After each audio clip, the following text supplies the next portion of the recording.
বন্ধুসকল, মোৰ ইউটিউব চেনেললৈ আপোনালোকক সকলোকে স্বাগতম জনাইছোঁ। আজি মই লোকেল মুৰ্গী মাংস বনাবলৈ লৈছোঁ। কেনেকৈনো বনাওঁ ভিডিঅ'টো চাওক। বলক ভিডিঅ'টো আৰম্ভ কৰোঁ। লোকেল মুৰ্গী মাংস লৈছোঁ আধা কেজি, লগতে লৈছোঁ 3টা বিলাহী, 4টা আলু, 3টা পিঁয়াজ, 2টা এইটো গজালি ওলোৱা পিঁয়াজ, শুকান জলকীয়া 2টা, কেঁচা জলকীয়া 2টা, আদা ৰচুন।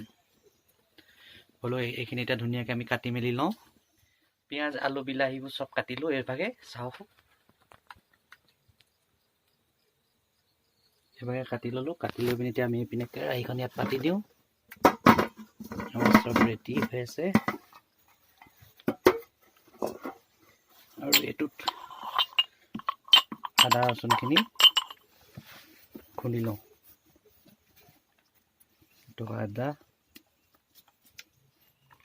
ৰচুন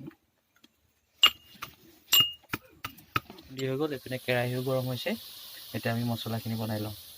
ৰেড চিলি লৈছোঁ 1 চামুচ, ধনিয়া 1 চামুচ, কাশ্মীৰী 1 চামুচ।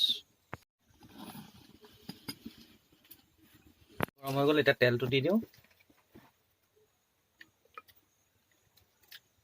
হালধি 1 চামুচ, পানী অকণমান দি মিক্স কৰিম আমি।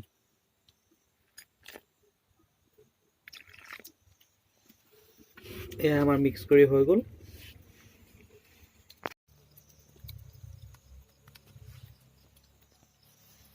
তেল গৰম হৈ গৈছে। এতিয়া আমি ইয়াত শুকান জলকীয়া 2টা দিছোঁ, কেঁচা জলকীয়া 2টা, তাৰ পৰা পিঁয়াজ দি দিছোঁ। এতিয়া আমি এনেকৈ ধুনীয়াকৈ লৰাই দিম। পিঁয়াজখিনি যেতিয়ালৈকে ৰঙচুৱা হৈ নাযায় তেতিয়ালৈকে আমি ইয়াত ভাজি থাকিম। দেখিছে পিঁয়াজখিনি ৰঙা হ'বলৈ ধৰিছে। এতিয়া আমি ইয়াত বিলাহীখিনি দি দিছোঁ।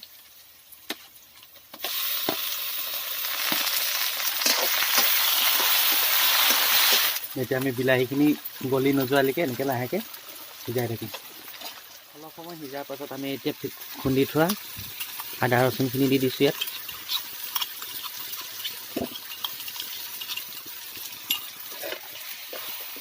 আকৌ অলপ সময় সিজোৱাৰ পাছত আমি এতিয়া মিক্স কৰি থোৱা মছলাখিনি দি দিছোঁ।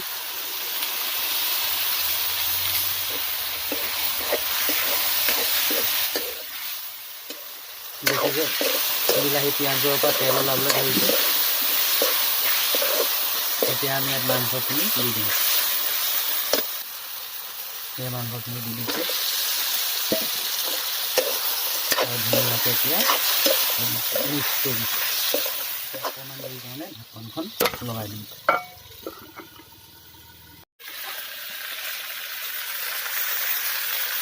কালাৰটো বিৰাট ধুনীয়া হৈছে, মাংসবোৰ লাগি ধৰিছে। এতিয়া আমি ইয়াত আলুখিনি দি দিম।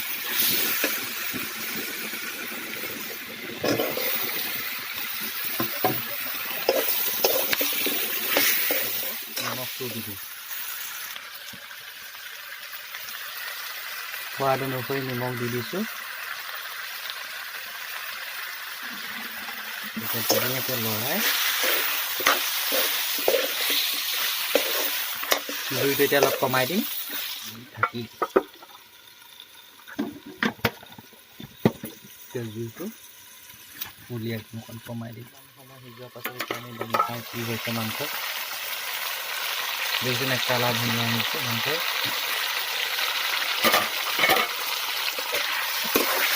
অকণমান পানী দিম, লাগি ধৰিছে মানে অলপ পানী দিছোঁ, ঢাকি দিম।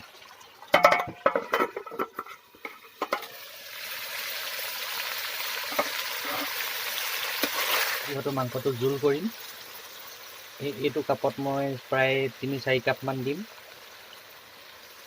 কিয়নো লোকেল মুৰ্গীটো জোলেই খাই ভাল লাগে। 1 কাপমান পানী দিয়াৰ পাছত এতিয়া মই এইটো উতলিবৰ কাৰণে ঢাকি দিম।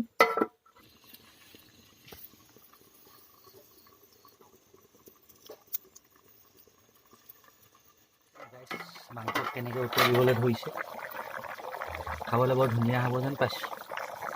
কালাৰটোও দেখিছেনে কিমান ধুনীয়া। মই বনোৱা ধৰণে আপোনালোকেও ঘৰত বনাই খাই চাব আৰু কমেণ্ট বক্সত জনাব কেনেকুৱা পালে খাই।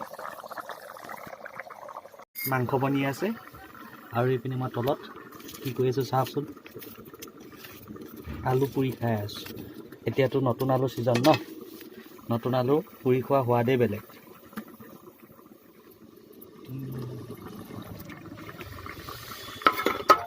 অপেক্ষাৰ অন্তত এতিয়া আমাৰ মাংস হৈ গ'লগৈ। মাংস আমি টেষ্ট কৰিবলৈ দিম। মাংস এতিয়া টেষ্ট কৰিবলৈ দিছোঁ কেনেকুৱা হৈছে।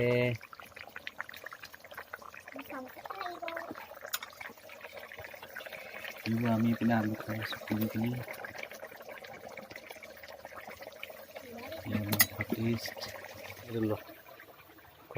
সেয়া বেটি খাই কেনেকুৱা পালা কোৱা।